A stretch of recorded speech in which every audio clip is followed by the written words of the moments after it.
Let's bring the meeting to order. We're a couple minutes late. It's, 5:47? 5:48? And I'd like to ask everyone to stand for the pledge, please. I pledge allegiance to the flag of the United States of America and to the republic for which it stands, one nation, under God, indivisible, with liberty and justice for all.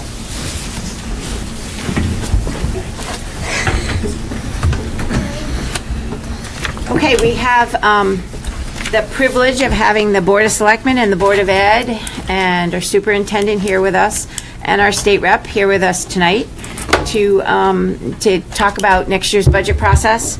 And what I'd like to do is kind of walk everyone through a package that we've been through on the Board of Finance once. Kind of the purpose of this meeting for me is to create visibility, maybe better understanding of all the pieces and how they fit together in the budget process. We tried to do a bit of that last year, but it's complex, so we'll walk you through it again. And we've made a lot of progress in some of the tools that have been developed in the last year, so it's going to be even a little slicker this year. So we'd like to also just set the context for what we see now as the next budget cycle and what to expect. And then we don't have an agreed upon number or anything yet, but what I'd like to do is let each member of the Board of Finance kind of address the group and talk about what they're thinking about at this point, so we get clear expectations on the table, at least from our side. We did invite the Board of Ed and the First Selectman and the Superintendent to speak at tonight's meeting if they'd like to present anything. And I know it's really early. We're not trying to speed up the budget process, and you still have the regular cycles to get your stuff ready. So understanding that, they declined to present anything this evening, but we'll still share the kind of assumptions that we've made and what we see big picture up front. Having said that, you're welcome to jump in and comment, because if we've gotten anything wrong, the sooner we understand that, the better too for everybody. So that's really the purpose. And we have a package. It's going to be presented. Would anyone like a paper copy to follow along with? Because we brought some, please, if that would make it easy. And please make sure people in the audience, I think we've made enough copies, get some too if they'd like it. So to start out with, the first slide basically lets everyone understand the budget sensitivity. And by that I mean every time we lose a certain amount of state aid or we spend more money on a program, we give raises, whatever it is, it's worth a certain impact on the mill rate and a budget increase. And so you can think of it either way. It's a plus on the expenditure side, or it's a minus on losing state aid or taxes, like the Hartford leaving. That's a minus that we have. And we're going to show you how that all puts together. But essentially, we did it for a half a mill rate and a whole mill rate, but that rounded to numbers that weren't as easy to think about, 380 and 760. So we also said, okay, what if it's $500,000? So if you think about $500,000, what's that worth? And $1 million, what's that worth?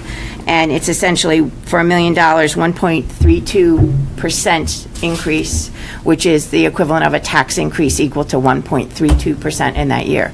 Now, this changes every year, so you can't take this slide and use it again next year, because the percent is off whatever your base spending is, your total expenditures. But for this year's budget, that's essentially the context when we talk about what we're adding or taking away. Capital expenditures don't fit in this conversation, just because we bond them and pay for them over time, so you're not thinking about that the same way as you are really expenditures and revenues. Okay. And so on a preliminary look, what we have done is the Long Range Planning Committee, headed up by Linda Schofield, met, and I think there's some members in the room that helped us with that. I know Mike and Sean. Did I miss anything? Todd. Oh yeah, and Todd helped us with it.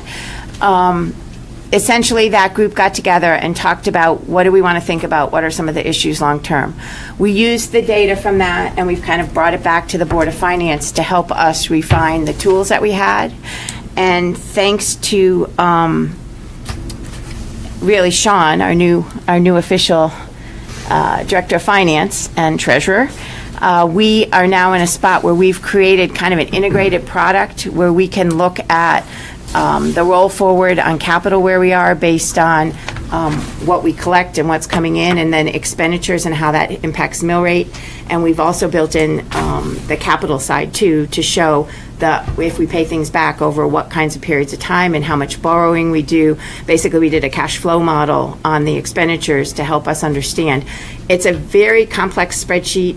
I will say I worked in finance most of my life, and it's an Excel spreadsheet that you probably don't want to try and play with, because if you change this cell, you have to know which other 6 cells on the other sheets need to be tweaked. But it lets Sean be able to play with anything we need. So it lets him, good at it.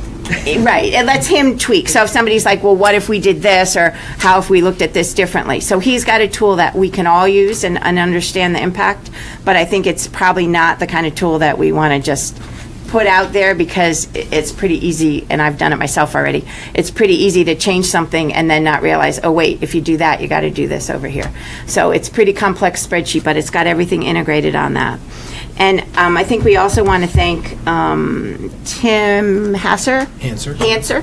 He's a grad student at UConn who we're getting for a steal, and he's got some great Excel skills and also has been instrumental in helping us build this. So that's really what we want to share tonight, is the output of that. And I think really we've kind of wrapped up the work of the Long Range Planning Committee, built it into the kind of tool now, and we'll take input from everybody on the kind of things we'd like to tweak and what things we should be looking at long term. Essentially, the tool looks at a 5-year history, which we've built in, and in some cases we've just simply extrapolated the past 5 years if we don't know anything better, and just said if the same thing happens again. But where we can make educated guesses, we've actually looked at some line items and been able to adjust them for things that we do know about today. So as we walk you through what we've made as kind of the first set of assumptions, we can tell you which ones are just mathematical and then which ones there's a little judgment involved in putting that together. So when we did that, essentially, what we understand is we are seeing 3.5 to 4.4 in the range of potential increases, really on both sides, because of a combination, and you'll see it, of salary changes, and then the other big piece is benefits/insurance changes. Let me just clarify, that's potential requested. Well, right. And these aren't your numbers, and we know that, so I'd love anyone to raise their hand and say, oh no, yeah, exactly. That's good at 2% instead of the 3 or whatever number we have built in. But we just did it kind of preliminarily to say, okay, what can we afford and what would this tell us?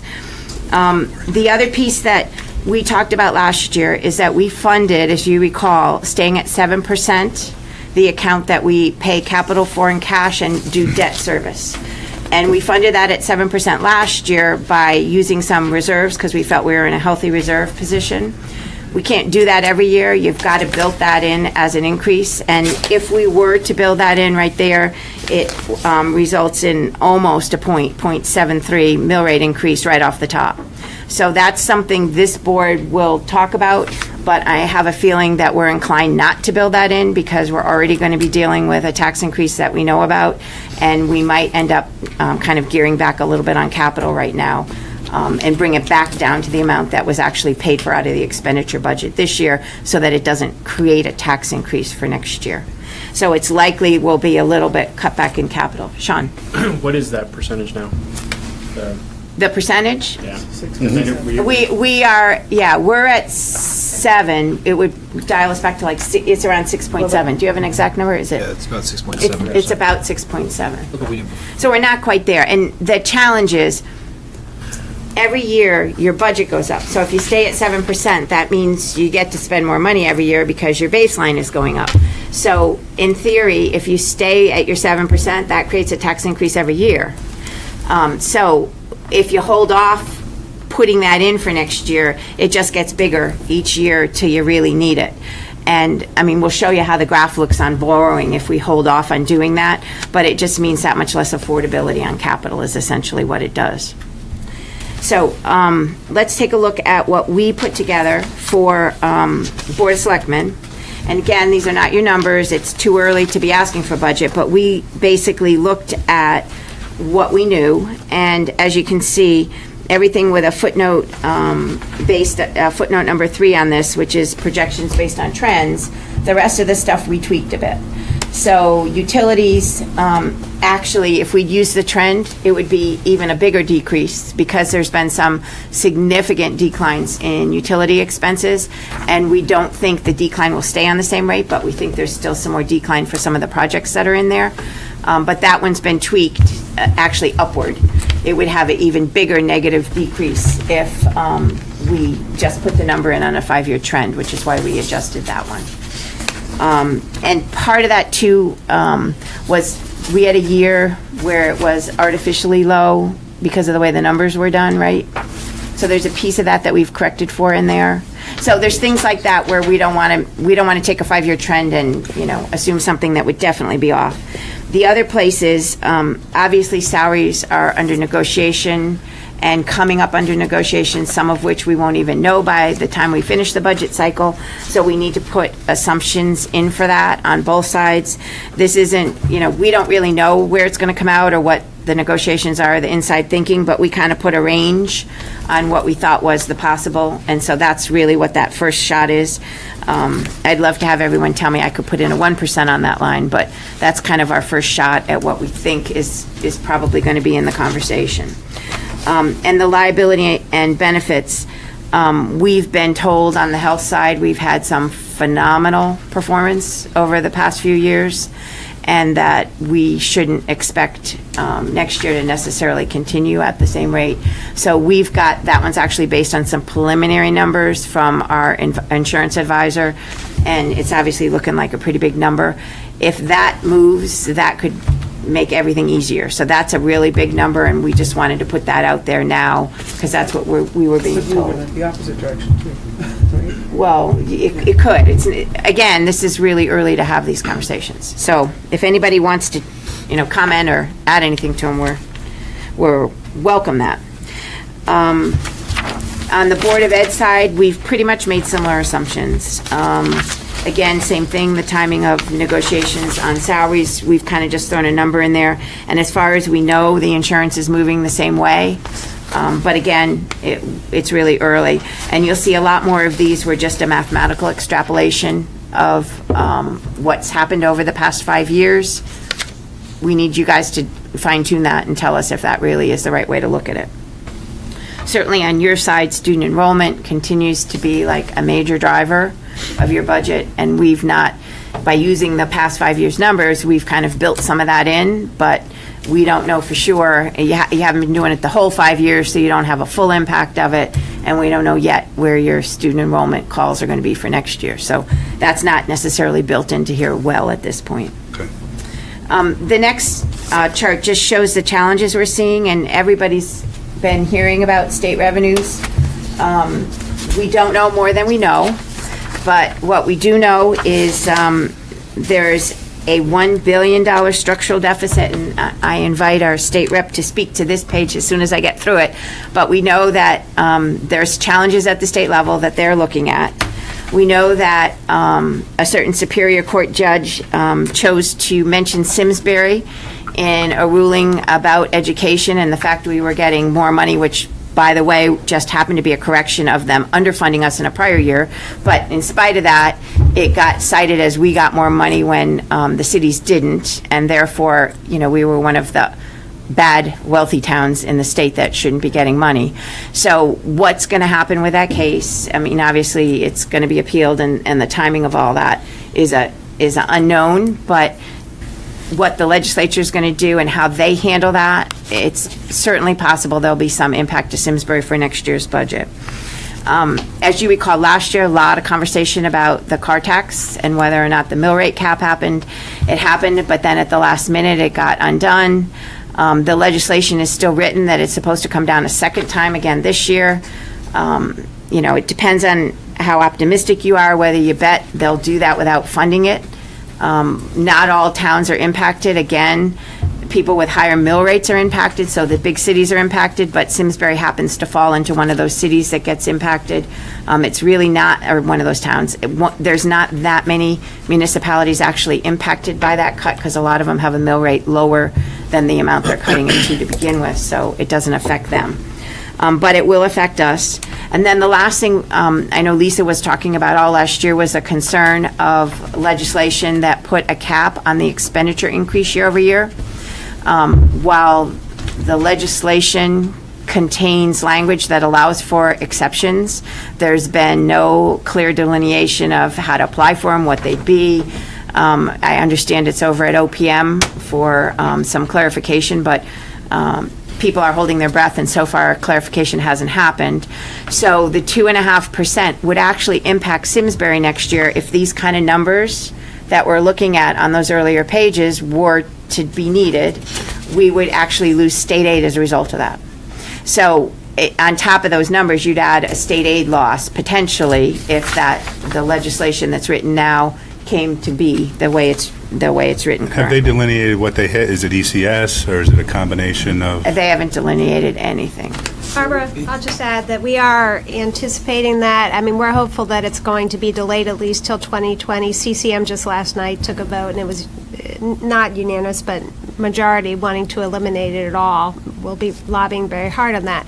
But in the event that it doesn't happen, we do have the planning and the assessors and the finance already working on building our case to make a request for the exception, because we do have population increase, which is one of the exceptions that they articulated. So we're beginning to build the case if we do need to go to OPM, although they haven't given us guidance. We're doing our best bet of providing information that will give clarity to them to explain.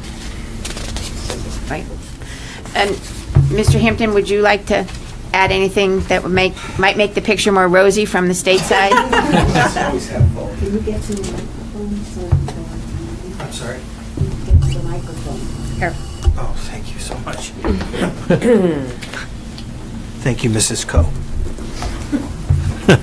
Delighted to be here with you this evening, and though it's early in the going, I wanted to touch base with you and be here and reassure you that I'll be championing, obviously, your cause at the Capitol and making sure that our municipalities and our schools are held harmless as much as possible, and be monitoring the CJEF ruling as well as the cap on municipal spending and defending you in that regard. So please keep in touch, and I'll be coming to more meetings and your individual meetings and staying in touch and supporting you absolutely in any way I can. So no good news? Thanksgiving's Wearing a rosy-colored shirt at least.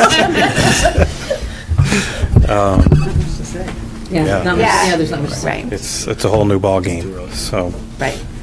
And just for perspective, our budget, trying to think of the numbers off the top of my head, 70-20, so roughly $70 million, Board of Ed, 20 on the town side, I'm rounding. We only get back $7 million from the state now. So if you look at the actual income taxes the residents of Simsbury pay, to say nothing about state sales tax and all the other fees, it's certainly a pittance on the amount that goes in from this town. So, worst case, you can't succeed from the state, but worst case is even if we lost it all, it's not the biggest number to start with in our town. So there's other places that have a lot more potential to lose than we certainly do. That's good and bad news. We don't get enough, but we have less to lose. Okay. On the preliminary revenue picture from the local side, what we've done is kind of look at the range of things that we think could be lost. And last year we talked about losing $1.5 million, which is the number the Hartford paid in property taxes plus personal property taxes. And as you know, the building got raised and those taxes are gone. There is new construction going up, and there have been some new projects that have come online in town. The net this year we're looking at is approximately 940, but it's not finalized yet. So there's still some room up or down for that number, depending on how the grand list gets finalized. That won't be done until the first of the year. And just to clarify, it says it there, but that's a net loss. Yes. 940. Yes, that's the net. Say whether it was up or down. Yeah, no, that's a loss of revenue that we have in taxes. So the grand list is going down, which would cause a tax loss of that almost $1 million.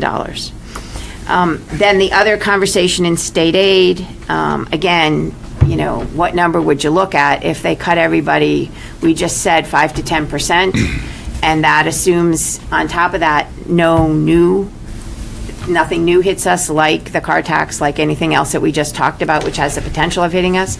But if we just lose some of what we have, that still is another mill rate increase anywhere from 0.5 to a point. So there's real sensitivity around state aid. On the next page, we kind of played with the revenue considerations and showed the ranges. This is just, again, a preliminary best case, worst case, maybe most likely. This is, I credit this to Sean, what he is guessing as best case, worst case. But essentially, what we're hoping is that the car tax and the 2.5 don't hit us, and we're calling that likely. Because we're thinking anytime there's an election coming up, people are usually thinking about that. So they might not hit us with it this year. And then if there's got to be something we think in state aid cuts, it would surprise us if there's nothing. But again, that's a made-up number at this point. And the grand list is a known. Now, maybe you recall last year we talked about assigning funds to cover the shortfall of the Hartford taxes out of reserves. We had that conversation during the last budget cycle. We actually didn't take formal action to make an assignment, and that is on our agenda for later this evening when this portion of the meeting is ended and we go into the Board of Finance meeting so that we can do it in time to have it reflected on last year's financial statement. But we're still, I think, as a board, supportive of putting aside money. The change in the situation from last year is we thought the $1.5 million was a one-time loss occurring in this fiscal year, the upcoming budget fiscal year. Right now, it looks like it's not going to be completely replaced the following year either. And the current projection is it may take 3 years before we get enough new development revenues to offset that loss of the Hartford. So one of the things that Sean's been recommending is why don't we take that same $1.5 million and set it aside formally as an assignment, but then use it over a few years so that we can ease that in rather than take it all this year. So that's kind of a change in the conversation too. Whenever we're using reserves to ease things in, the following year you have a tax increase because you're only easing it in for 1 year. So what you're doing is you're putting off the pain for a year. But when you have a loss of a major taxpayer like that, it makes sense to do something like that, knowing you'll get revenues in future years, and that's why that's really a good use of reserves to kind of filter something like that in. But realize we're putting off, there will be eventually a tax increase for anything that we pay for out of reserves these days. Well, unless there's grandless growth. Unless the grandless growth offsets it, right. So, and presumably there will be, I mean, just looking at on-site at Hartford, at some point over the course of a few years, they will build enough to replace the $1.5 million. But I think when Joe did the projections, he was optimistic about how quickly that would happen, and he thought it would ramp up quicker than it has. Well, and some of the other things that Joe built in, there's a lot of development going on in town, as we're all aware, but a lot of that he had assumed coming on faster. Yeah. So not just the Hartford getting rebuilt faster, but some of the other stuff that's, construction projects take time to happen, and it was a very aggressive assumption when we first looked at this last year. So I think it's a little more fine-tuned, but this again will change as the timing of all these projects change. Okay, the next page, we showed this last year, but this is the reserve conversation. So it's always, why do we have so much reserves? Well, you need them to be a healthy community. You need them to be AAA to get good bond rates when we go out for borrowing. And fiscally, it's really the right thing to be doing. The range, actually, in the newest guidance that came out, anybody below, it was 15% they were using, right? 14 to 15 were the numbers that they said most communities should be at. Now, we're at 12, and we try to keep ours at 12. We don't go up higher than that. But one of the considerations is that the 15, and when you talked, would you like to jump in? It was Sure. Yeah, when we were talking to the folks at Moody's about their guidance, which again encouraged communities to have reserves as and as high as 25. It's important to remember a lot of these this is nationally, and because we are so reliant on very predictable property taxes, and especially here in Simsbury, we know that's a large percent of where our revenues come from. They're really looking at how hard is it for you to generate revenue, and how susceptible are you to swings in the economy. So states or municipalities where they have more sales tax revenue, for instance, need to have higher reserves because sales tax can fluctuate significantly. So they did say in talking to them that they recognize that, and then that's reflected in our AAA bond rating, that we haven't had 15% or 20% reserves, and we've been solidly AAA. Right. But it does have you think about not keeping yourself at 12. So the 12 they accept, it's good for a community like ours. We have high collection rates, we have healthy base, and thankfully all our residents pay most of our residents pay their taxes timely, and so it's a very dependable revenue stream here, and that's really why, from Moody's perspective, we can keep our AAA with a 12%. Other towns that have 12% wouldn't have that same consideration, so that's a good thing for Simsbury. If I can just interject, there are also, though, on the flip side, towns like West Hartford that are at 8%, and they're AAA. Right. So it's a very complex decision, and I think that there's a little bit of flexibility if we have to temporarily use funds. Our guidance, our policy is 10 to 12%. Right. And yeah, ideally you want to be at 12, but if it's, personally, I think if there's some temporary need, as is caused by the Hartford, that there's some opportunity for us to dip in and have a good story to tell, that will be rebuilt over time, and that it truly is a temporary need. So I just don't want us to be overly slavishly concerned about the 12%. And in fact, they've recognized if we officially assign it on the balance sheet, we need to do it tonight, but if we officially do that, they see that as good fiscal planning rather than a misuse of reserves. So it's totally an appropriate thing to do, Linda, you're right. This essentially shows us where we were, and Sean cautioned me, these aren't audited yet, I'm not quite done, but they're the best we know as of now, and essentially we're still talking about taking that $1.5 million and assigning it so that it will come out of reserves, which will keep us at that 12%, even using that, which is why we made that decision last year. And as you recall, we also funded some of the more long-term projects and some capital out of reserves last year to help with the affordability on the capital side. So that's part of what the other use was. And then as we have favorable results at year end, all that flows back to to this reserve fund too, the general reserve. And you can see at year end when we close the books, anything favorable rolls in, and then whatever else we've committed comes back out.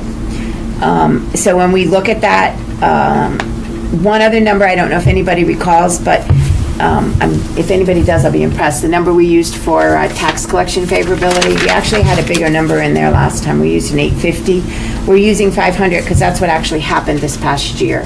So I know Sean is committed to doing a little more research on how that's moved historically, but we want to make sure that we don't count on more coming back for collections, because that's a net number. If there's any lawsuits or settlements or anything that happens that affects taxes, even from a prior year, it all goes into that one number.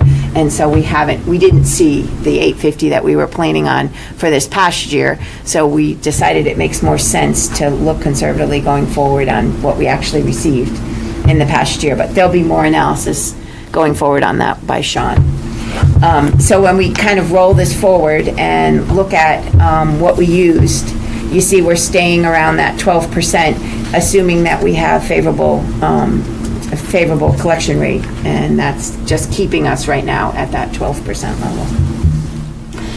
The next page shows capital planning, and I know this one had a lot of conversations at the last meeting.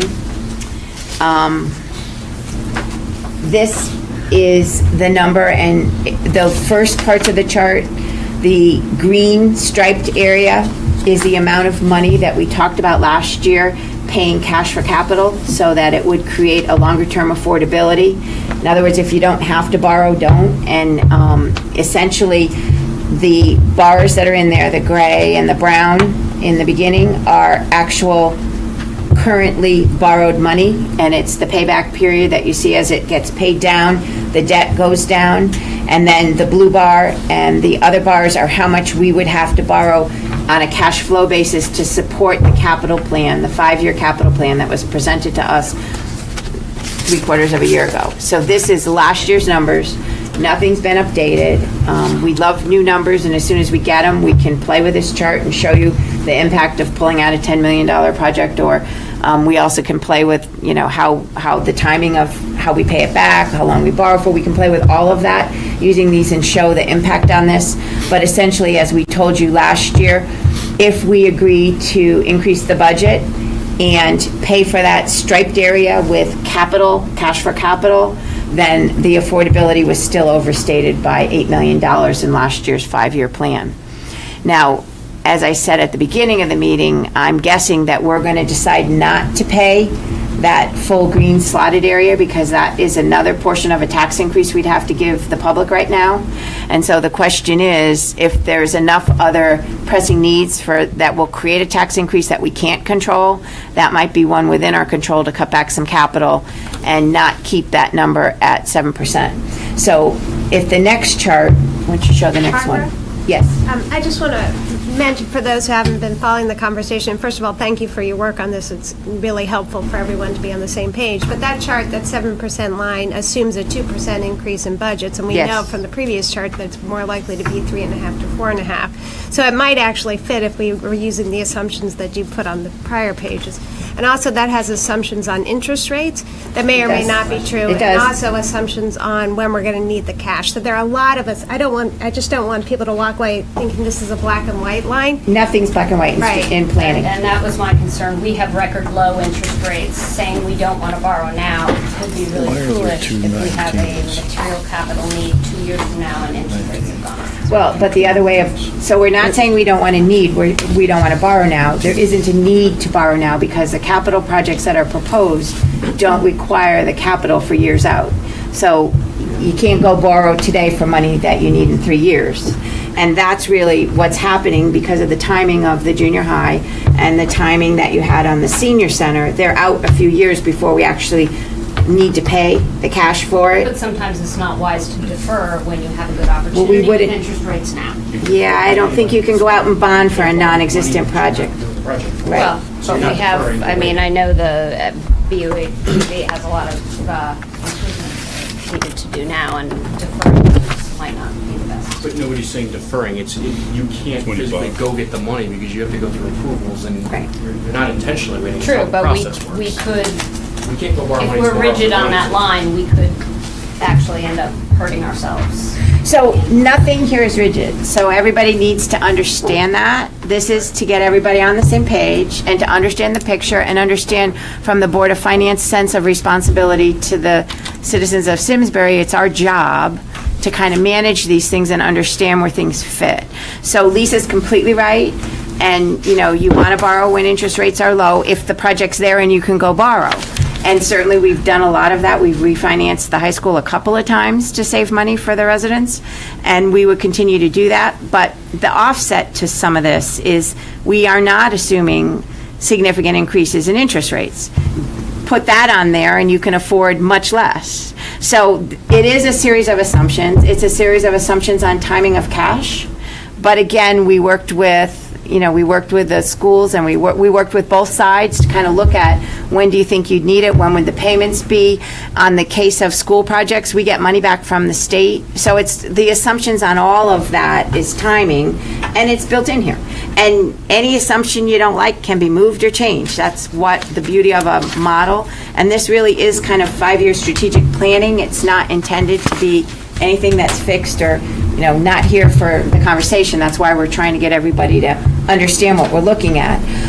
But the reason we drew the second chart is if we don't decide to do a tax increase to keep ourselves at 7% next year, which I think we'll talk about tonight, but I've heard a couple of people say maybe that doesn't make sense because there's already enough other pressures on the budget next year to not add that in for capital.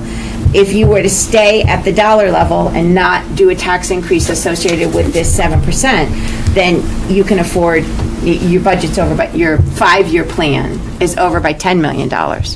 So we played with today, what if I put one of the school projects out for 15 years? It basically took us back down by about $2 million.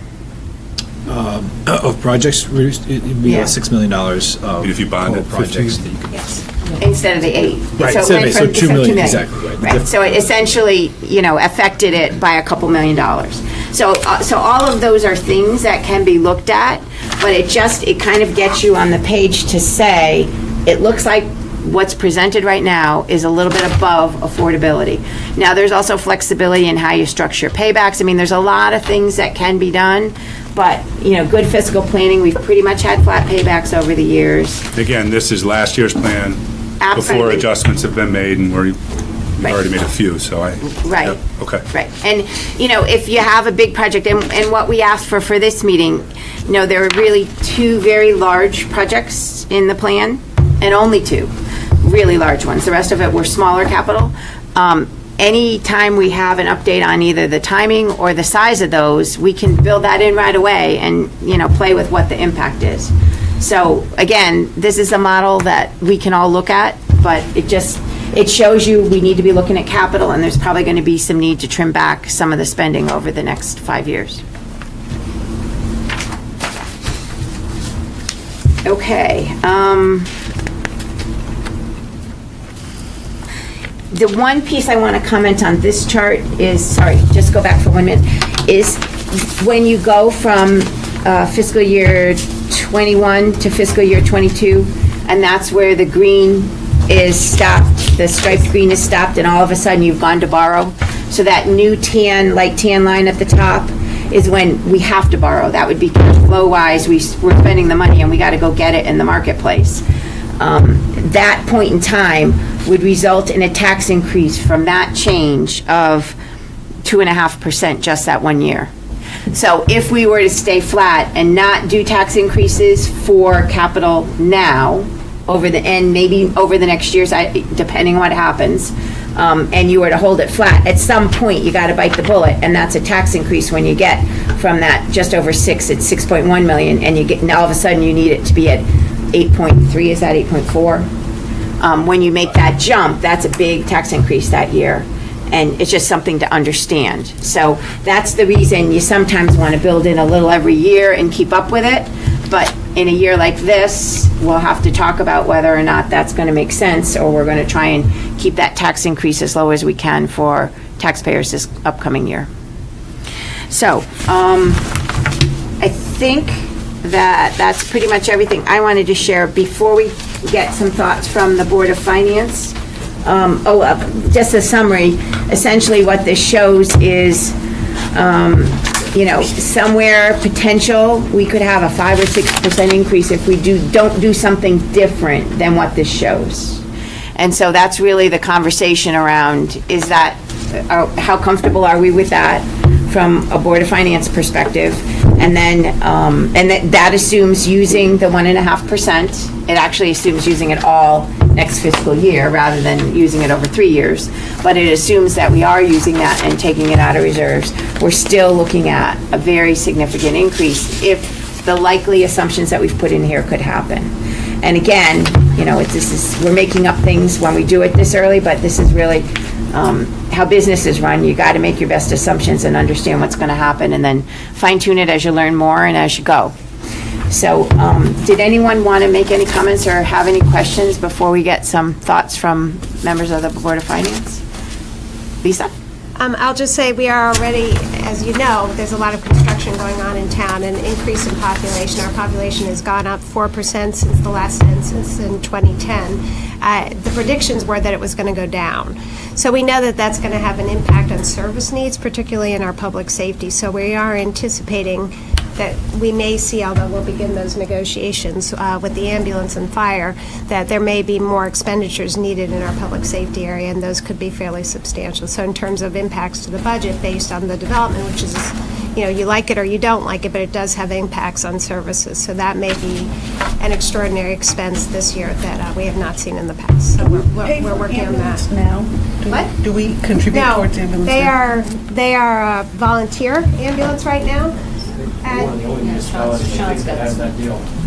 Well, no, because some use AMR, and that's, But they're paying We're one of the few But there communities is that a doesn't payment. contribute anything. well, no, I think Farmington, well, yeah. Avon does. We've Canton been getting a contributes, deal. Granby contributes, Farmington contributes. I mean, they pay something, not necessarily the full boat. But we've had a long history of having a really successful volunteer organization, and that they're having challenges with getting volunteers. Obviously, they have capital needs, so we've been talking, and I think rightfully so, to make sure that we keep up with their needs, because So you're saying in towns where they have for-profit, No one's for Ambulance profit. No, that it's the for town profit, is- but we're on the well, cusp AMR of and our I volunteers should are say really private. have given as much as volunteers can give, Right. and having more population, I don't think we can tax our volunteers more than we have. so no, my question was, in towns where it's not a volunteer thing, but a private company, the town is paying the company in addition to the collections from Well, insurers? there are different structures in there. So there are different, sometimes towns will donate a space and they'll pay the rental space. Sometimes Farmington, they just place their ambulances around town and they use AMR and there's no charge that it's reimbursable.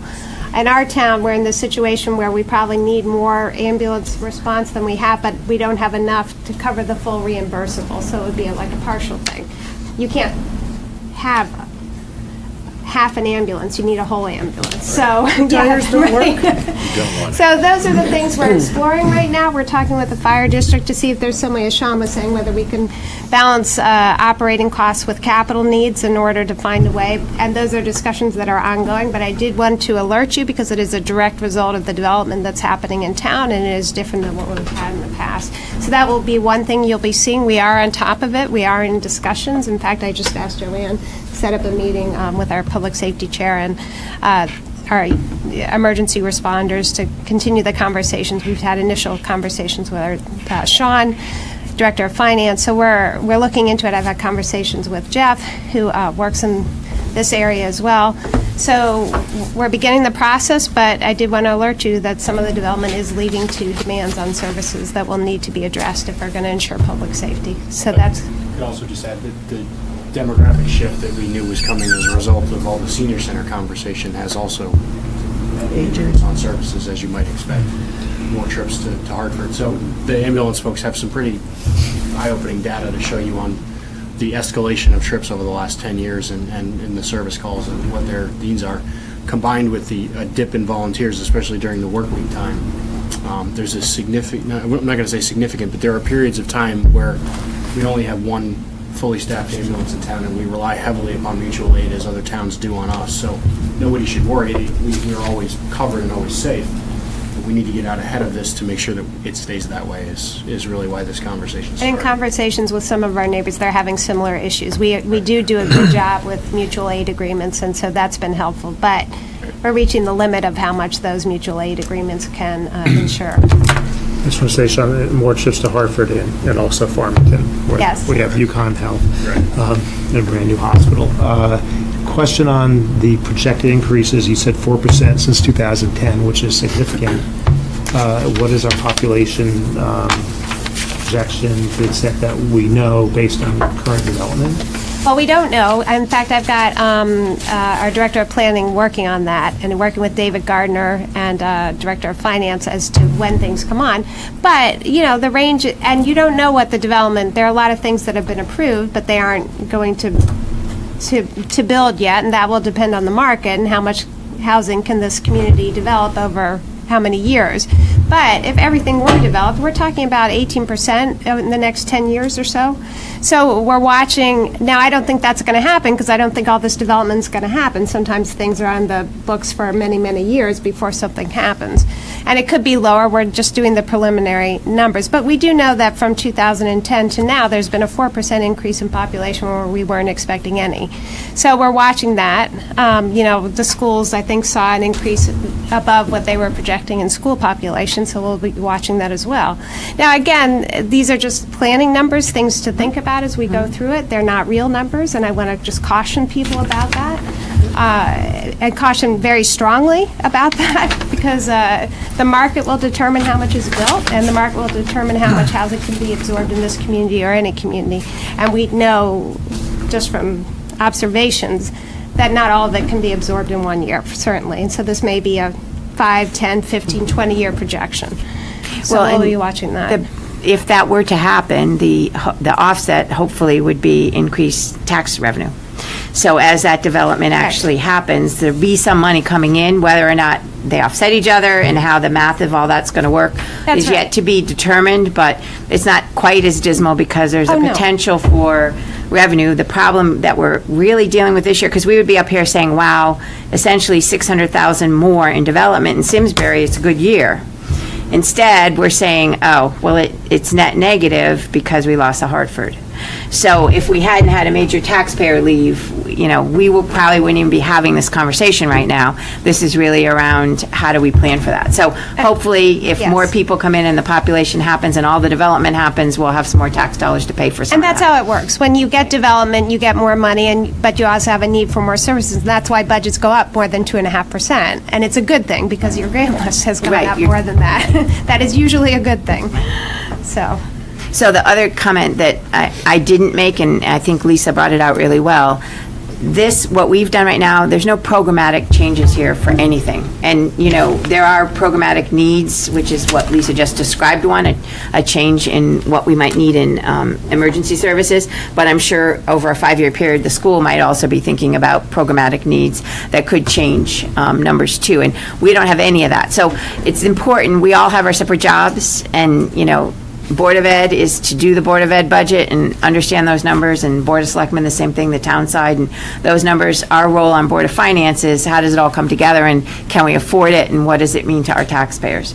So that's really what we're trying to do here, is give you the bigger picture of what we're looking at up front, so we can get comfortable. And I would just say on our end, later in the week, we'll have a better handle on the enrollment projections. That's our biggest kind of wild card at this point. I mean, as Lisa referenced, we were 83 off to the upside, and really had to react late with hiring 3 teachers. So it's going to be interesting to see the company we work with. Does that alter the projection? Do they see that as a blip? So we should really know a little bit better next week. But that was the first time in 10 to 12 years we had seen something like that happen from an immigration standpoint in the summer. So. And some of these kids have some needs that we are struggling with as well. But now's the time. This is when we start looking at all that and kind of putting it together. Okay. Our per pupil expenditure then will likely go down. I don't know where it'll rank among all the Durham B counts, but it'll likely go down because we had an influx of 83 more students. Per pupil expenditure go down from the year before, or go down from if we had a projected per pupil expenditure? Well, no, just you increased by more than you thought this year, but your budget remained the same. So the per pupil expenditure would go down theoretically. Then. Well, actually, their budget went up. The budget went up, so I mean, audited year to audited year, it wouldn't work that way, but I know theoretically kind of what you're talking about. The budget went up Because based they took the on. rollover. Right. Oh, Because we need teachers to fill the classes. So the 3 we hired actually from, I mean, not to get too deep into it, from the non-lapsing account, when we close out the year end, we'll roll into that, so. And then next year, it has to be built into the base And that's budget. what, an unexpected expense, that's was absolutely a surprise. No, absolutely. I mean, when I looked at the spreadsheet last year, the 11 by 17 that Yeah. showed the classroom size, there were so many that were on the low end, and such that we hope to be able to absorb, just as you can't decrease shed teachers when enrollment goes down, because it's not spread evenly. We'd hope that it would be the same, but apparently it was spread. It impacted just. It impacted every school. But Yeah, it but was more unevenly though, yeah, Yeah. which is the challenge. So 65 of the 83 hit at Squadron Line. 24 extra kindergartners at Squadron Line, so it hit kind of in a. And the small classes are mostly in high school. And the younger classes that will grow, they'll keep moving Yeah. ahead, so it's not like it was the 6th grade classes. Kindergarten classes are more of an impact, long-term I impact. know when my kids were young, I think you all looked at the redistricting, so to speak, right? And I know it was like heresy and parents were up in arms, but some students, I think, did end up, moving from Latimer Lane to Tooten Hills and what have you. Is that anything that you all ever look at in terms of trying to We've been working that on annually. We've been looking at, do we have the capacity to even close an elementary school on an annual basis? So it's all stuff we consider. When you are going down in enrollment, unless you're going to close a facility and redistribute, the redistrict doesn't get you much because you can't redistrict by, okay, 5th grade's low over there, so I'm going to redistrict Squadron 5th grade to Central 5th grade. You got to redistrict by neighborhood, which ends up... Right. So your likelihood of hitting the mark where you want to hit the mark isn't... That's really closing the school. We have a facility and enrollment task force, and you guys have we all have a mutual stake and we all go to it, but we have been, how long has that been in existence? 3 years, 4 years? So I was superintendent, so 5 years, and, my first year. Every year we glean the data, we analyze the data, and we have those exact conversations of redistrict, schools, sizing, and changing, and the numbers keep coming out the same. So, but we do look at that, Jeff. So is it fair to say that the assumptions made here are,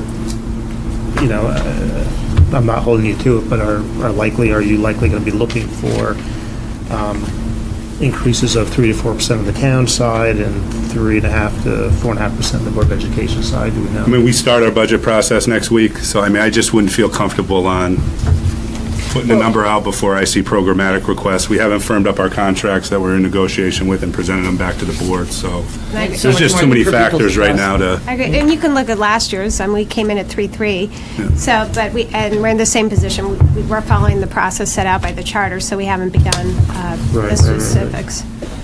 And I think part of what we wanted to do tonight was kind of get everybody's appetite for what do we think we should be coming back at. We know this is what you're going to face before you look at anything programmatic.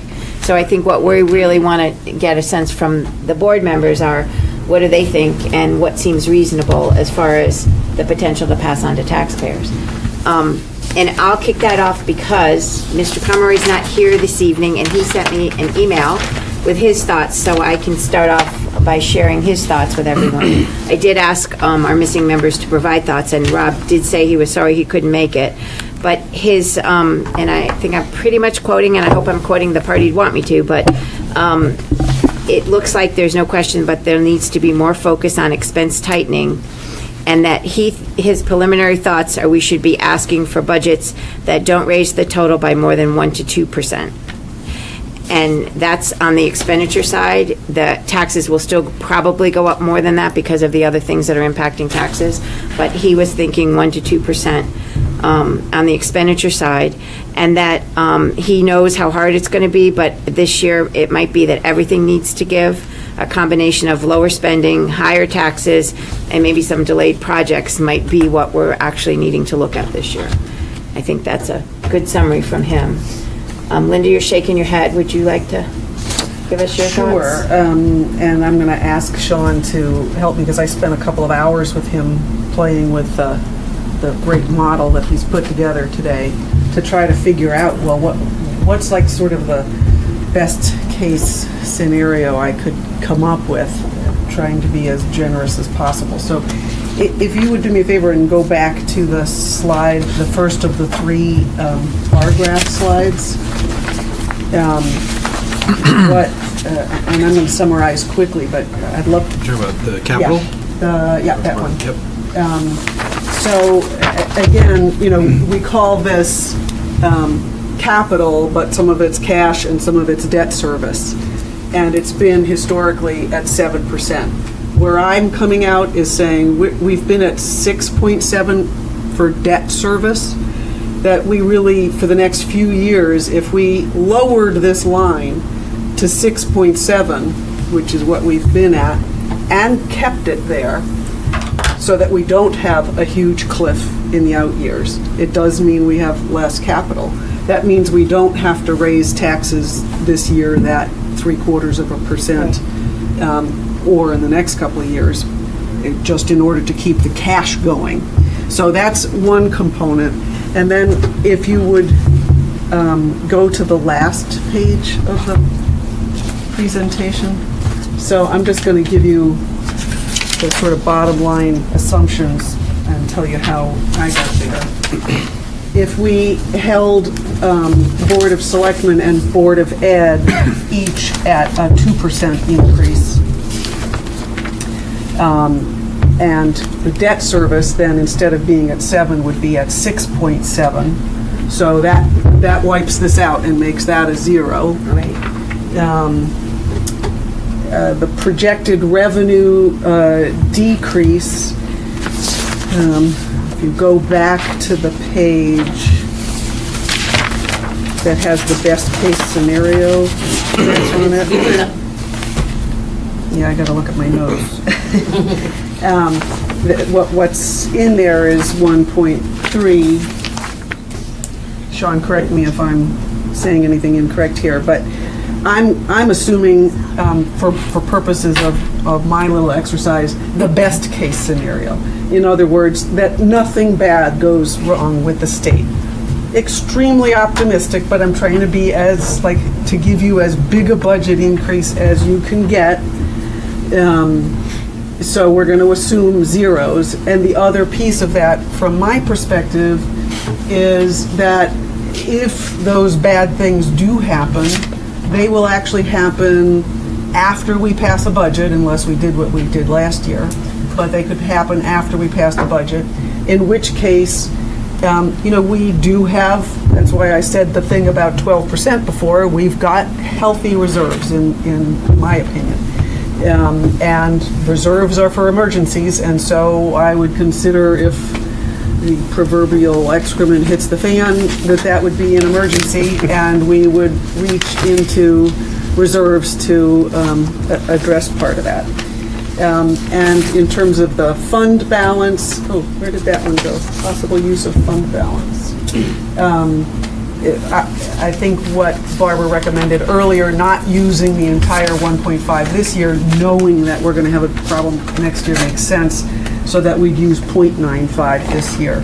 When you roll all of those things together, what you wind up with is a 1.98, a 2% increase in the mill rate. That's still higher than I would have loved. I didn't come today to sit down with Sean expecting to be willing to go to 2% as a mill rate increase, but looking at everything, that's kind of as good as it's gonna get. I mean, it's really, you guys know what a skinflint I am. That's a stretch for me, and it's one I'm willing to make if you're willing to come down in your budgets to help us get there. But it's going to be very tough to get there.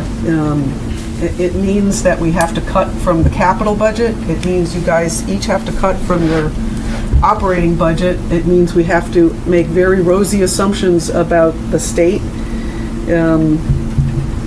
and what it's going to do to us. And that we may end up dipping into reserves in the coming year. So I think, given that that's the rosiest thing I can come up with, you've got to assume that 2% on your budget, expenditure-wise, is the rosiest you can hope for. At least that's my 2 cents worth, or my 2% worth. Okay. Would you like to speak, Jeff? Yeah, I'm inclined to agree with Linda and Rob. My only thought being that it would be informative to know what the numbers look like, because we've talked about this in the past, and 2% increase for Board of Ed is very different than 2% increase for the Board of Selectmen relative to the mill rate. And if in fact our population will continue to increase overall,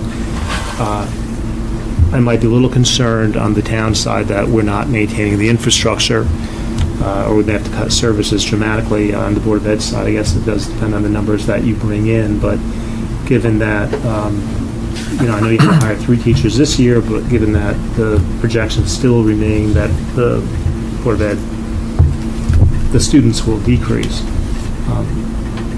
I'd like to have a better sense of that.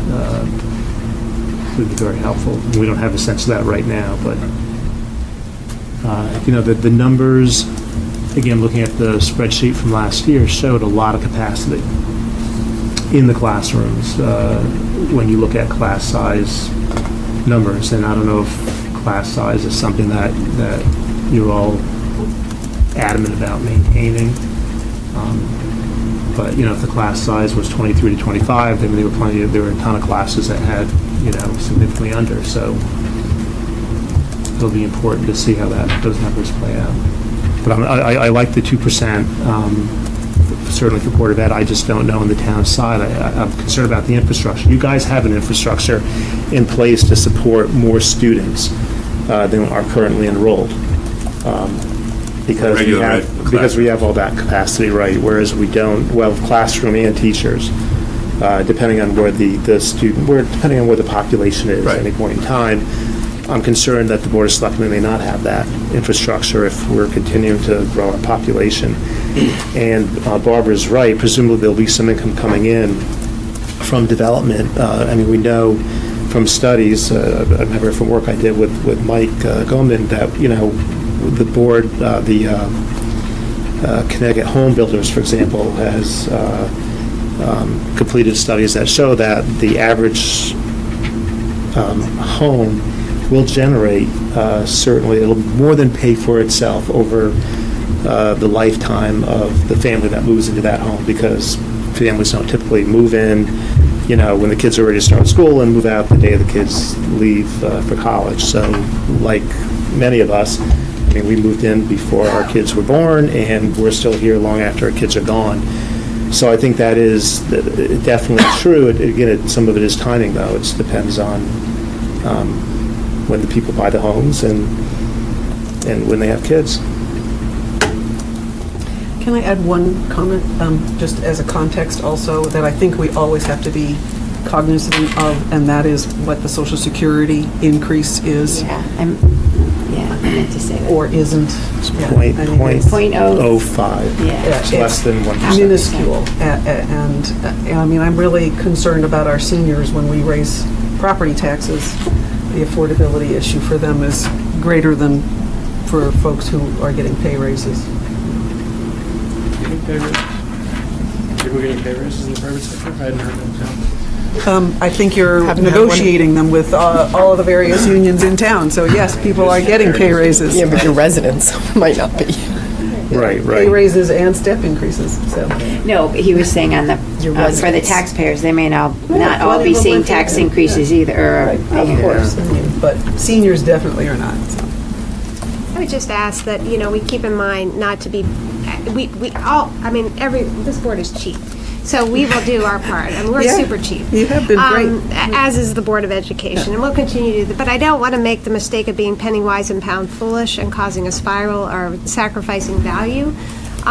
So when we talk about, like, our 3.3% increase last year for the Board of Selectmen was 2 Tic Tacs a month, 2 packs of Tic Tacs a month. So I think we just need to keep in check what is it we're asking our residents to pay, and is that a reasonable amount for the value that they're getting? And, we can evaluate. The value judgment is for our board and the Board of Ed, and you guys to say, you get the ultimate say is 2 Tic Tacs a month, worth it for all the services that you get. The Board of Selectmen's budget is about $126 a month for all, that's police, roads, social services, library. That's less than some people pay for Comcast. So I just as we go through this, we're going to do our best to come in at 2. I don't know that I can do that without dramatically cutting services. And if that's what you tell us to do, we can always cut services. We can do things, but these will have impacts that will be felt. And we will be giving up some of the value that our residents pay and not saving them enough money on taxes for it to be worth that. So I would just ask you to consider the value of what we offer, and also the value of what would be lost if we don't. And is that savings worth it? So that, just one thing to consider as we go through this process, that's all. I hope the public will weigh in on that. I think yes, that's a fair thing to do. And in part they did. We have a lot of people have faith in a spend to save, and our personnel costs will go up next year because of this referendum that just went through, and voters believe that it's going to pay off in the long run, but it's going to cost us a lot more in the short term, so. Yeah.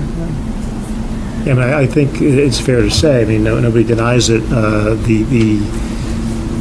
the difference for the Board of Selectmen, if it's 2% or 3%, is almost nothing. I mean, it's the Board of Education's budget that drives pretty much the significant impact, and that's why it's really, and that's where there are the greatest opportunities for either a tax increase or tax decrease, and the level of rigor that's applied.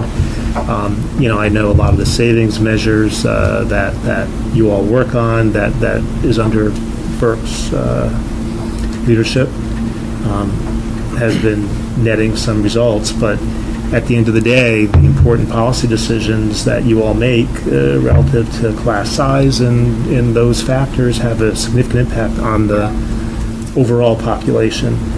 And on the results we get. But the other thing is, again, penny pound foolish. You don't want to lose track of what we do have here. And the more we cut into our budget, the more we cut into our education of our students. And the more we do that, the more we cut into the feasibility of our town and the cost savings in our town and the real estate market and all of the things that this town. I mean, the education does feed a lot of our town interests and needs and financial success. Oh, absolutely. So we have to be very careful as to how we make our choices. We're not talking about cutting into your budget. 2% might very well potentially have a big impact. It's not cutting into your budget, it's just what the increase will be. And so we're all believers in education. We're just looking at efficiencies and trying to align interests here. And, the Board of Ed's, the people on the board, are driving a lot of those. I mean, you have to approve the decisions that Matt and others are making at the kind of at least the high level. I'm not asking you to micromanage, but I know your focus is always on making the educational product better. And all I'm saying is that we have to also look at what we can afford. So we may have to maintain our educational program at where it is right now and not look at dramatic improvements. Again, I'm still hearing from people complaining about affordability in our town, and I'm hearing from a lot of people who are choosing other towns, not here, but going to Avon, where I think the school system is lesser, going to Farmington, again, where I think the product is far less and relative to the kind of education we offer, but they're moving to those towns because they're looking at mill rate, better mill rate for them, lower tax. I would just say this, we have, I think we've worked very well together the last 3 years. We have a successful track record. I do think these numbers that we're talking about, I think it'll be a much greater challenge, honestly. Yeah. We do too. To get there this year. I'm being transparent with that. Right. If the enrollment has shifted, it shifts that, and these are thoughtful, hard conversations we have to have. But I think the things you're talking about, Jeff, I think we've done, or we wouldn't have the results we've had the last 3 years. No, I'm not You know what I comparing, but I'm saying we're not looking to cut your budget. We're just looking at trying to maintain. How about Kevin? I'm sorry. Follow up on that comment real quick, though. While I agree with you technically, Jeff, you're not looking to cut the budget, but when we have pre-negotiated contracts and those numbers are equal to or higher, in essence, you are asking us to cut our budget because that means laying off people and reducing services. So it's not just simple looking at a percentage and saying lower it. There are actual people and services involved in it. So Right. But the contracts haven't been negotiated yet. they have. Some have. Some have. And we also have Some have, something but- called binding arbitration in this state. So we have limited negotiating power. So if you've got some numbers in terms of what's been negotiated, what that impact will be, I assume that's publicly available if the contracts have been negotiated? Jeff, all I'm asking you to do is consider that when you're thinking about it. We don't have enough numbers right now to even. We go to our board mid-December, Jeff, on that We can stuff. appreciate your comments to us, and I appreciate, you saying them, and as a board, I think we'll take them back and talk about them as we go through our workshops. But at this point in time, we really don't have any real numbers to talk about, so it's kind of moot at the moment. So thank you for your comments, though. We'll take them back to our How about Kevin? office. Yeah, I mean, Give you a and chance. from my perspective, I think if the rosy scenario that Linda's looking at is a little too rosy for me. I think I don't really trust the State House very much, so I tend to be a little bit more, I guess, conservative. And so even if I look at the rosy number, that 5.3% increase puts our mill rate above 40%. So, from my perspective, I wasn't saying that I wanted that. well, right? No, and I'm just saying if we add in the scenario, it puts our mill rate about 40% with the. You mean 40.40? 40 mils. Correct. So, I mean, my range would be more in the range of 1 to 1.5% increase on the budgets. See, I'm starting to look like a good guy. It's unbelievable. And I understand, and I think there's got to be some. And I think the citizens realize that the State House is a mess, and I do anticipate they would anticipate some belt tightening on our part. On the Board of Selectmen and on the Board of Ed, and I think everybody's willing to chip in and We try to do help our out. part. So let me try and summarize a bit. What I think even Linda got to is, even if the doom and gloom does happen, we've got a healthy reserve position right now, even if we use our $1.5 million, and that when it happens after budget's set, the way our state system is that they get to do the budgets after the towns, which is a crazy system, but the way we're set up these days, potentially we would have an excuse to use reserves to save ourselves for the following year. But what you have to understand is you can't do that 2 years in a row. So the year after that, you start your year without budget increase for whatever those, that shortfall is that you made up out of reserves from the year before. And so it's not a habit you want to get into. You shouldn't manage your operating expenses through reserves. We need to be in a fair position to assume that nothing's going to happen and not plan for it. But I think what you heard Linda say is whatever your percentage budget increase is, it flows right through to the taxpayers this time around because there is no grand list growth to offset it. In fact, there's grand list shrinking, and we're planning on covering that too for you so that that isn't a tax increase. And believe that's what we'll vote on next. But whatever you go up, it's going to be felt by the taxpayers. And that's what we really, I think, wanted to come out of today to make you understand, along with the capital piece. And that It'll be in a year when Social Security won't go up and state taxes will inevitably go up. So, it's going to be a tough. right, and put a reval on top of that, and, right, you'll have some unhappy taxpayers. Revaluation. Believe me, I would like nothing more to see, I mentioned this at the last meeting, and I know people look at me again like it was heresy, but to see families, young families moving into town at higher rates and having more kids in the school, and my hope would be that when you look at the DIRG and you look at the per pupil expenditure, that there will be a point at which it'll go down, because we have more students, we have an infrastructure in place that can support it, and that will be helpful when comparing us to other towns. And we're still offering a great product, but we're not among the highest towns within our DIRG. So before I'm so sorry, okay. but thank you so much for the meeting, I'm sorry. So before I close the meeting, is there anyone else that feels a burning need to share something that hasn't been said yet?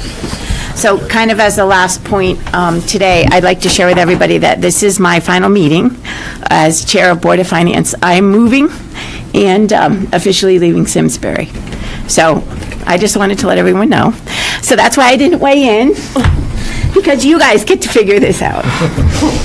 Thank you for your Thank you service. for all your Thanks, Barbara. Thank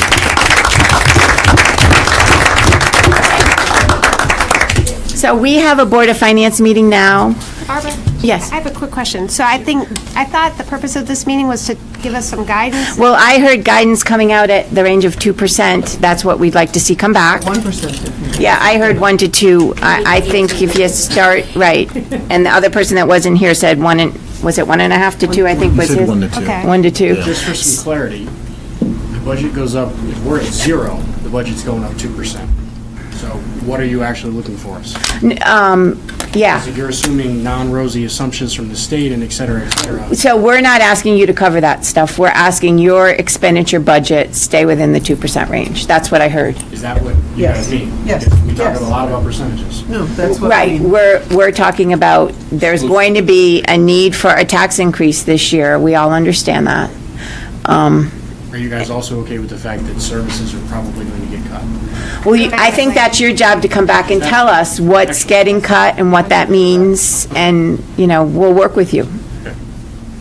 Someone will work with you. And capital is 7%? 6.6. No, we're going to, 6.7. right, we're going to decide that, I think, even tonight, although there's plenty of time before we have to, but yeah, not creating a tax increase for the capital either, trying to say we roll that off. Really drives it up. And then I guess, my hope is that we will not see a dramatic decrease in services that, like entities need to do all the time. They figure out how to maintain high-level services and find ways to save, and you've been doing that all along, and my hope is that you'll continue to do that. But we need to remain an affordable town, at least for as many citizens as we can, and but hopefully continue to offer the same, level of services. So if you tell us, we're going to have to shut down the library by holding it 2%, well, then I certainly will have a different perspective, but my sense is that's not going to happen. Don't know.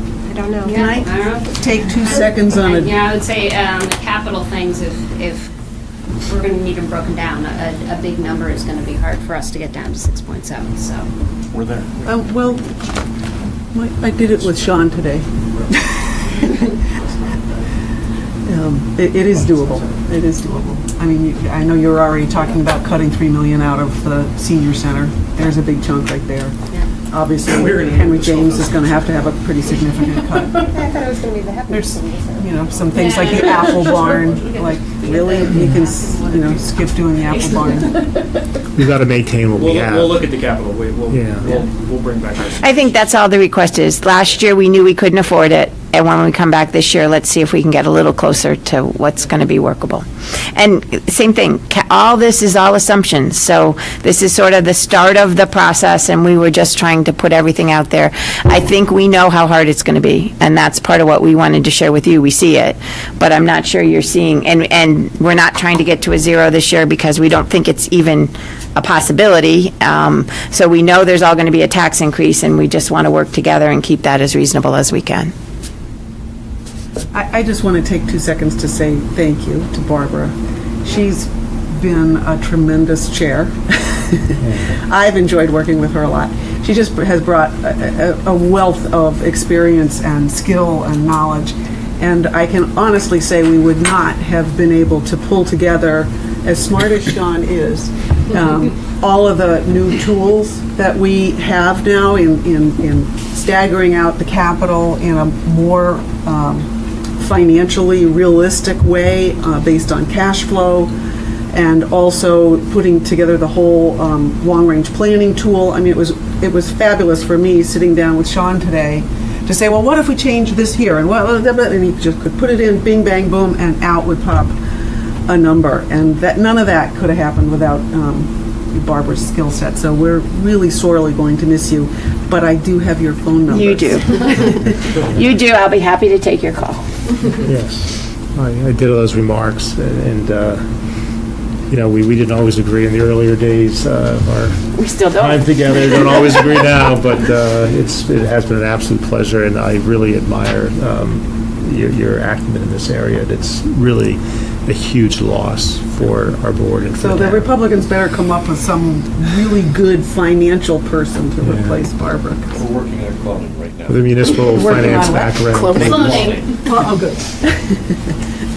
Okay, well, with that, we'll switch over to our Board of Finance meeting, and thank you, everyone, tonight. Thank you. Thank you. Thanks. Good luck, Barbara.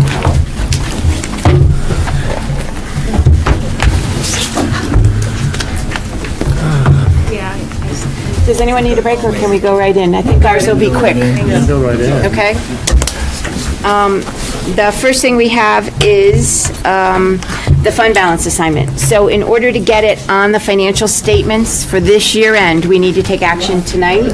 We talked about the $1.5 million, but we didn't actually make a motion. And there's two things. There's an assignment and there is a, what's the right technical language? A commitment. And we're talking now about doing an assignment, although we could do a commitment at this point. What's the difference between the two? One is you actually have specifically set the reserves aside and you have to use them for that purposes. And the other one is you've formally made your intent with the amount and what you intend to use them for, but you haven't actually set them aside and put their name on for that specific perfect But the on your latter books. is adequate? Yes. So what? As far as the rating agency, so we look okay and, you know, it looks like a plain thing. You get hit if you use your reserves for operating expenses. Yeah. So to the extent we're making shortfalls balanced by using reserves, that's not what's supposed to be happening. Right. So that's why assigning prevents people from thinking we're doing that, because the truth is, this was a thought-out plan. Right. Yep, That's absolutely. something we're working on, and if we make a formal assignment.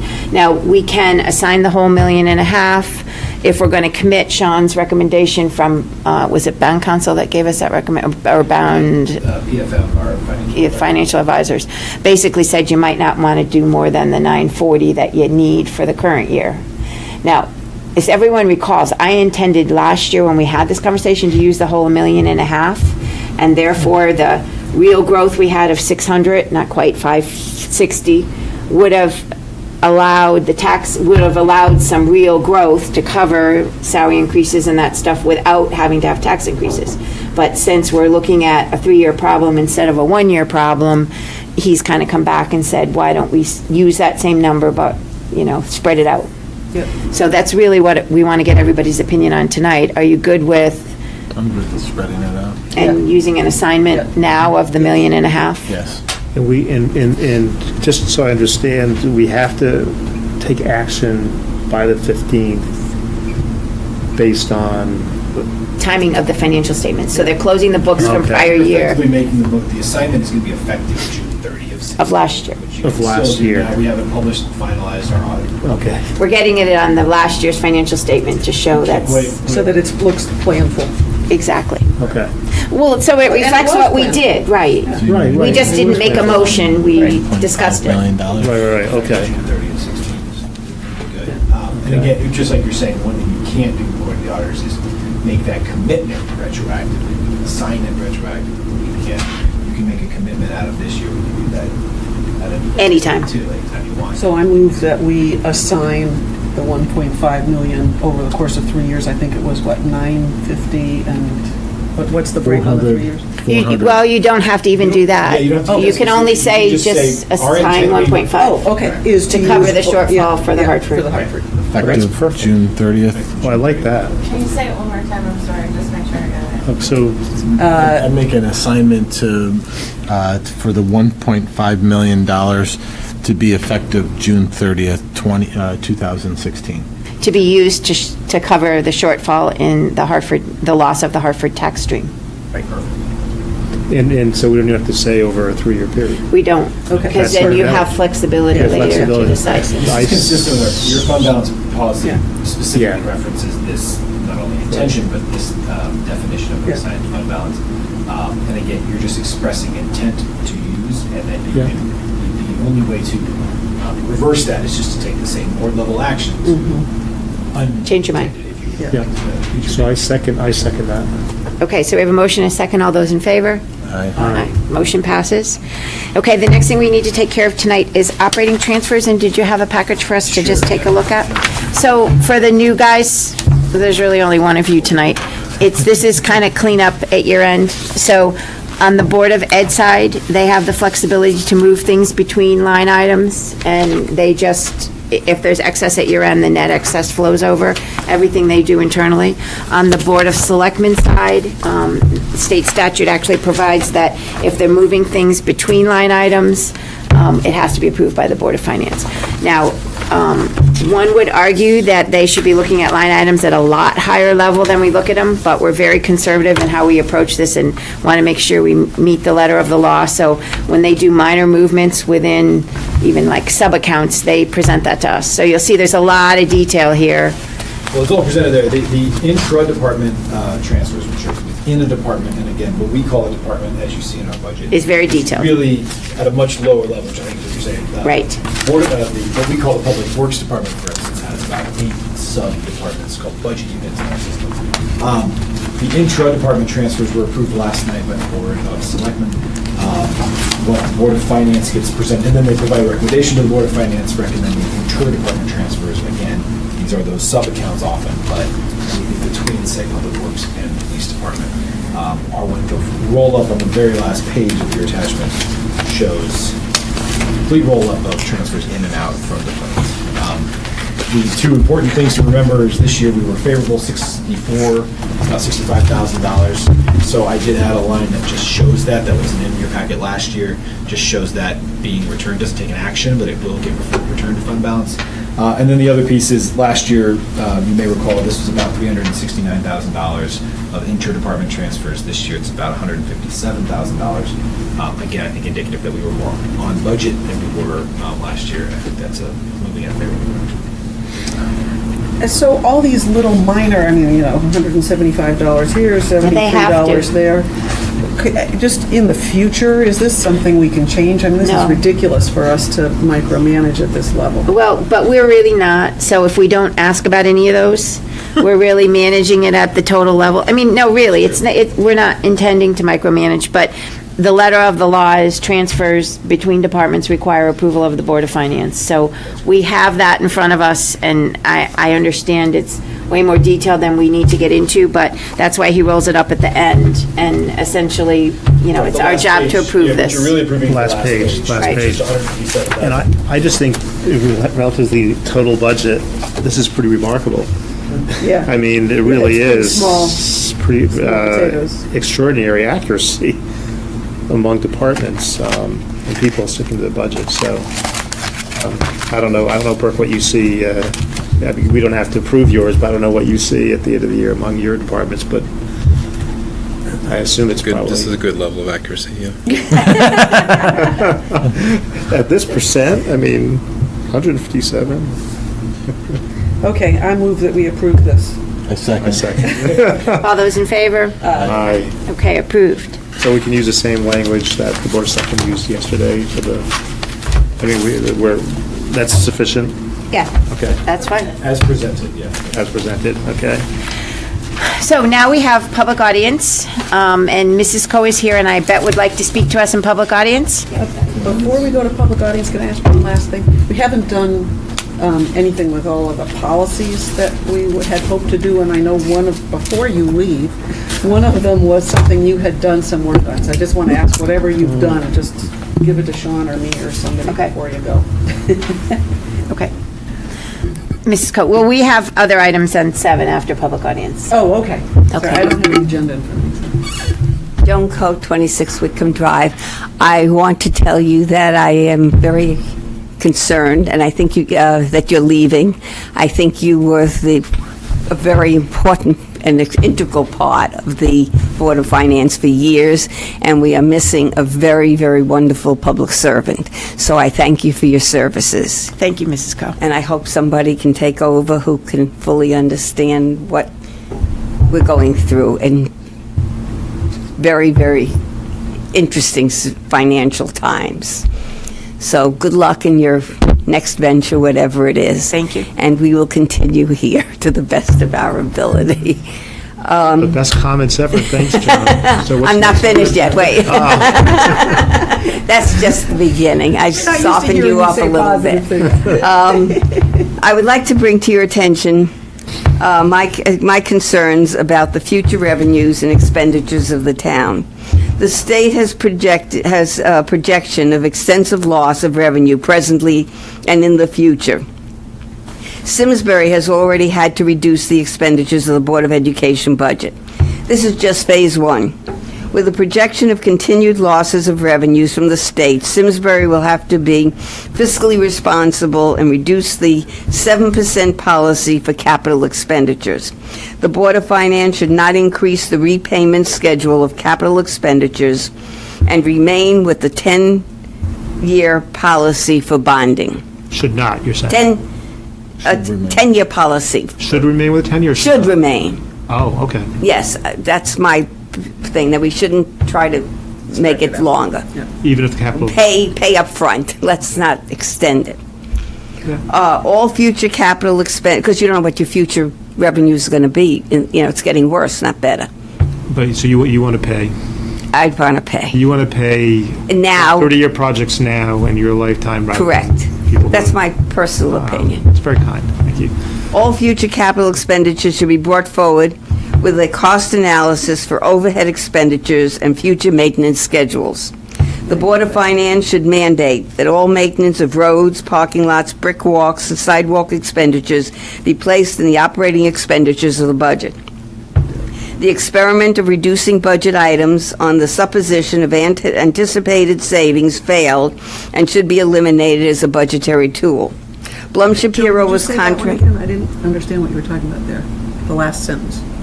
The last sentence is when you took anticipated savings on lights and anticipated savings on energy, and we had to pay up. The anticipation wasn't as great as what we had surmised. That's basically what I'm saying. You were overly optimistic. Overly optimistic, and it skews the budget, because next time you have to put it in at the regular price. Blum Shapiro was contracted in 2014 to perform an audit of the financial statements of the town. They made several recommendations: internal controls, capital asset reporting, fraud tip line, town and Board of Education, accounting procedure manuals, positive pay system. And how many of these recommendations have been implemented? And I suggest you go through it periodically and look at it. That's a good idea. Due to low interest rates, Simsbury has been the recipient of a building bubble that will require increased resources and services. Bubbles burst, and the anticipation of future taxes will be reduced over the years. An analysis of the projected costs associated with increasing the population by about 3,000 people should be required. SCTV is an integral part of the analysis for the renovation of Eno Hall for a senior center. SCTV at the present time requires 1,600 square feet of space. The library basement presently has 2,900 square feet of usable space. Presently, the infrastructure for cables are presently available at the library. The move to the library would be cost efficient and timely. In the past, there has been an analysis of moving SCTV to the library that could be used for implementation of the process. Over time, the library has evolved into a community center, having a media center in the library will increase services to the town and will be an asset to the community. In a memorandum on July 11, 2016, Town Manager Jeff Shea wrote a status report on capital projects that are presently active. And it states, and I quote, 56 projects valued at $29.85 million are in varying stages of construction and design, end quote.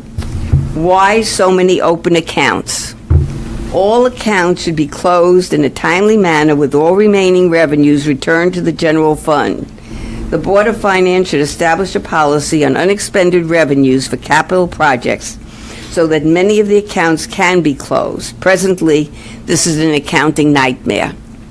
And that's it for this week.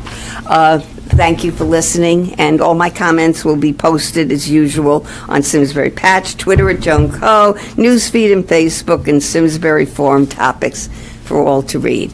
Thank you for listening, and I hope I gave some good thought to the process. Yes, and thank you for actually addressing Board of Finance issues. That's helpful. One of the things you missed was the request that we periodically take a look at audit findings and recommendations to see about implementation, and that actually is something we look at once a year rather than periodically, so that's probably a good idea to be thinking about. And closing out capital projects, it is something we do look at. The problem is they do take years to finish, but that's always a place. Closing them out is a source of money, so it's a good idea to close them out as soon as we can. So I think that's something that we should always be looking at. So But thank you for your comments. Now, the last thing on the agenda tonight is any other items. Does anybody have anything for this evening? Nope. Perk, do you have any updates that would be useful? I didn't hear from you tonight. You're awfully quiet. Yeah, I don't think I have any new news really since last month.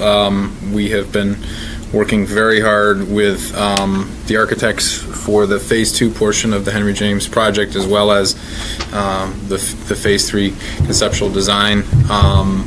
So Brian White, Principal Brian White, was here this evening. I know that we would look forward to updating you on the status of that project at the next convenient time, and we're looking to make that a part of several of our other board meetings. Public Building Committee will be looking at plans to make sure that Phase 2 is ready to go to the state and go out to bid. Likewise, the Board of Education also has to look at those plans, and we'd like to make sure that you're clear on the status. So we'll bring that forward, working through Sean, see what your timing is for the next meeting. And just quickly on the town side, the expenditure side, things are tracking very well. Lisa and I were just meeting to go over how things are through the first 4 months. Obviously, we're going to see that we're those things that are sort of linear at 33%, where we're tracking, and things are tracking very well, tight but very well. So we're doing. We're hoping to have a surplus at the end of the year again. We'll see. More nervous than I am, but and then on the revenue side, last week we did get our first ECS payment, and it was to the penny what we expected, which was the first thing I did. We got our 25. They give you your 25% payment now, and you get a 50% payment in I believe January or February typically. So we multiplied it by 4, and it was exactly what we budgeted. So that's a good sign. So let's hope we get the other 75% this year and stay on track. So. Which all signs are we're going to. Every sign is we will. So, right. No it's next year we need to be concerned about. That's right. Anything That's else? all I have from the town. Okay. Anybody else have anything else another? Nope. Well, thank you. So meeting is adjourned. Should we put on the agenda for next time one of the, because we won't have budget stuff to do in December. We could actually do some policy stuff in December. You could. I think Jeff had the one that was teed up. I already have I know.